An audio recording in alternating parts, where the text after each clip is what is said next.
Opposition leader और पाकिस्तान तहरीक इंसाफ के रहनुमा उमर अयूब ने कहा कि भारत को दो टोक पैगाम दिया जाए कि तुम हमला करोगे तो हम ज़मीनी और फ़ज़ाई हमले करेंगे। ये साफ बात की जाए जैसे इमरान खान ने की थी।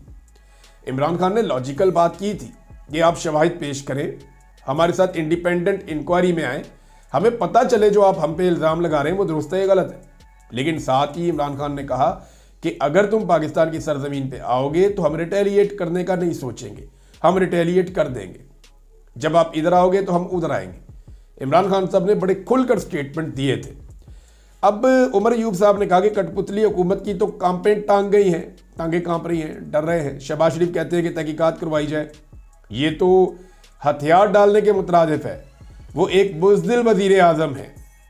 मोदी सरकार हमला करने का कहता है और ये जवाब देने की बजाय हथियार डालने की बात करते हैं। लेकिन जब वो ये तहकीकात की बात, भारत जब ये कहना इल्ज़ाम लगाए तो आप कहें तहकीकात करवाओ। लेकिन भारत जब कहे हमला करना है तो फिर आपको जी आओ बिस्मिल्लाह करो, फिर हम आपको जवाब देंगे, टक्कर का जवाब देंगे। पहले भी दिया है, जितनी हमारी कैपेसिटी है उसके मुताबिक हमने माजी में भी जवाब दिया है, आइंदा भी देंगे। बस सिर्फ मेरी गुजारिश है पाकिस्तान की मिलिट्री एस्टेब्लिशमेंट से, पाकिस्तान के आर्मी चीफ से और बाकी लोगों से कि अवाम को जो आपने नाराज़ किया वो नाराज़गी आप ख़त्म करवाएं, अवाम की, अवाम से माजरत करें और जो भी पाकिस्तान में आपने गलत चीज़ें की हैं उनकी माफ़ी मांग लें अवाम से। और अवाम की नाराज़गी दूर हो गई तो इससे फ़ौज को तकवीयत और ताकत मिलेगी। ये मेरी गुजारिश है। वो इसलिए for the sake of this country.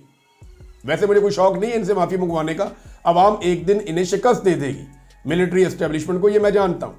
एक दिन पाकिस्तान की अवाम पाकिस्तान की मिलिट्री एस्टेब्लिशमेंट को शिकस्त दे देगी, ये तो दीवार पे लिखा हुआ है। वैसे 8 फरवरी 2024 को शिकस्त दी थी एस्टेब्लिशमेंट को, लेकिन वो माने नहीं। वो किसी और तरह की एस्टेब्लिशमेंट अगर चाहती है कि उस तरह की शिकस्त दी जाए तो अवाम उस तरह की शिकस्त भी दे देगी, एक वक्त आ जाएगा।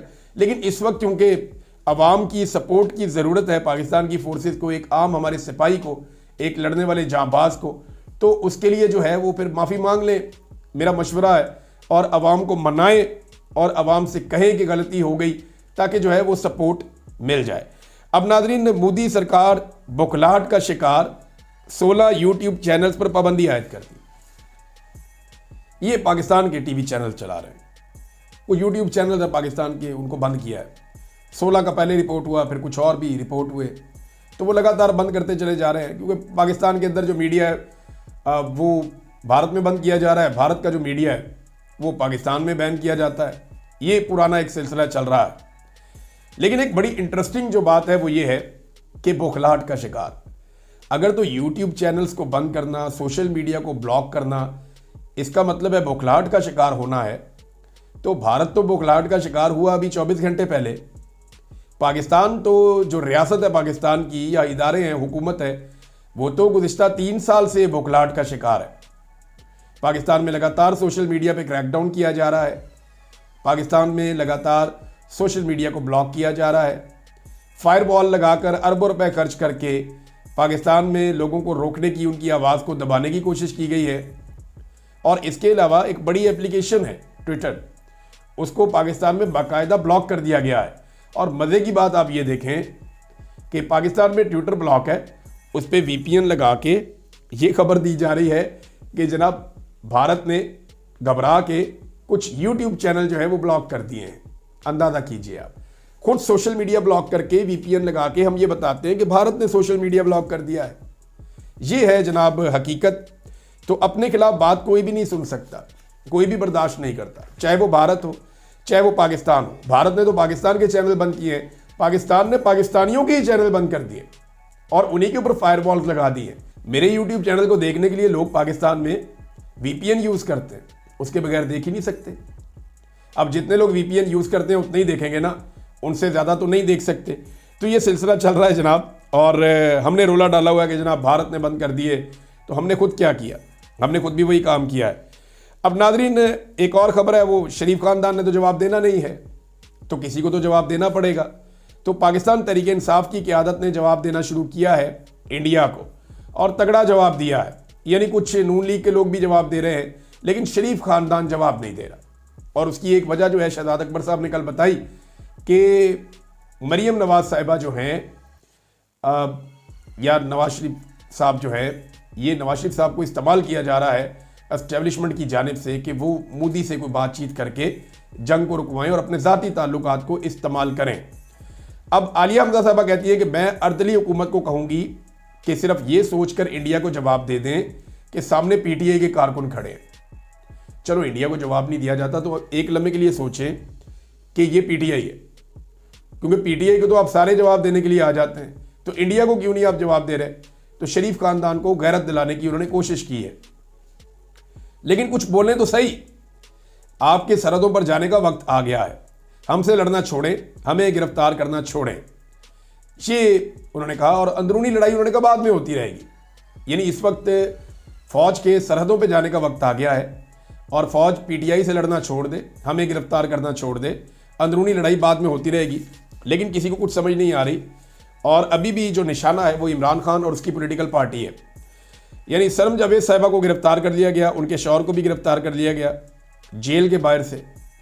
ये जेल में जाते हैं अपने मुकदमात के लिए, तो इन्हें जेल के बाहर से एक बार फिर गिरफ्तार कर लिया गया। सनम जावेद को भी, उनके शौहर अतीक साहब हैं, उनको भी गिरफ्तार किया गया।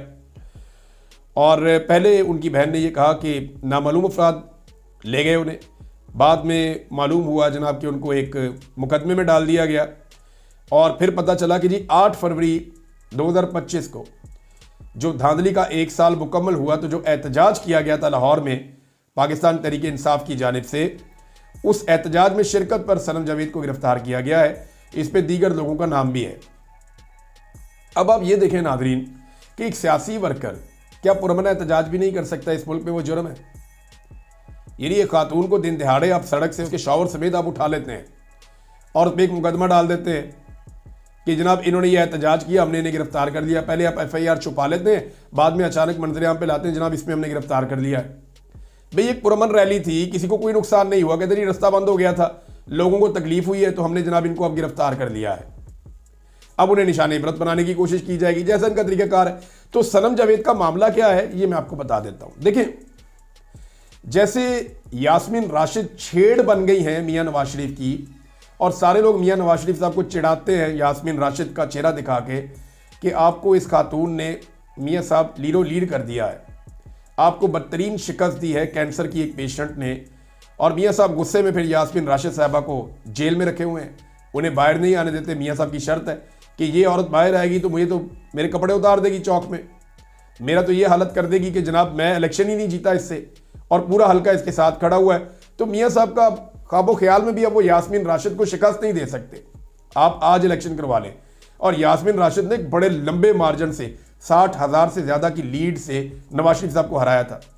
बिल्कुल ऐसे ही जैसे नवाज शरीफ के लिए यास्मीन राशिद साहबा एक छेड़ बनी हुई हैं, इसी तरह मरियम नवाज चिढ़ती हैं सनम जावेद से, जेलस भी होती है, क्योंकि मरियम नवाज का दिमाग बेचारी का वो छोटा है, वो उतनी तालीम याफ्ता भी नहीं है, उतना उनको अच्छा बोलना भी नहीं आता, वो बेचारी बड़ी हैंडीकैप है, प्रॉपर तरीके से चीज़ों को मैनेज नहीं कर सकती, डॉक्टर भी नहीं बन पाई, अपनी लाइफ में एक नाकाम खातून है, अपने बाप की वजह से वो बन गई हैं वज़ीर आला, डील करके एस्टेब्लिशमेंट के साथ। तो सनम जावेद वो है का दिमाग तेज़ है और ये बहुत तेज़ी से सोशल मीडिया को समझती हैं और मरियम नवाज को टारगेट करती हैं।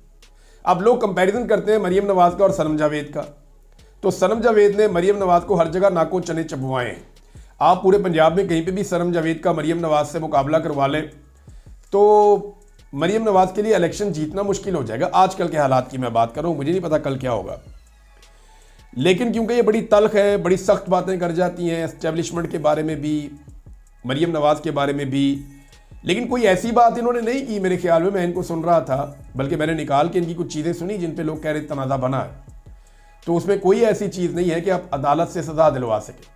इन्होंने फ़ौज को तरगीब दी कि पाकिस्तानियों को मारने की बजाय बॉर्डर पे जाइए और वहाँ पे जाकर लड़िए, तो ये कोई गलत और गैर कानूनी गैर आईनी काम नहीं है।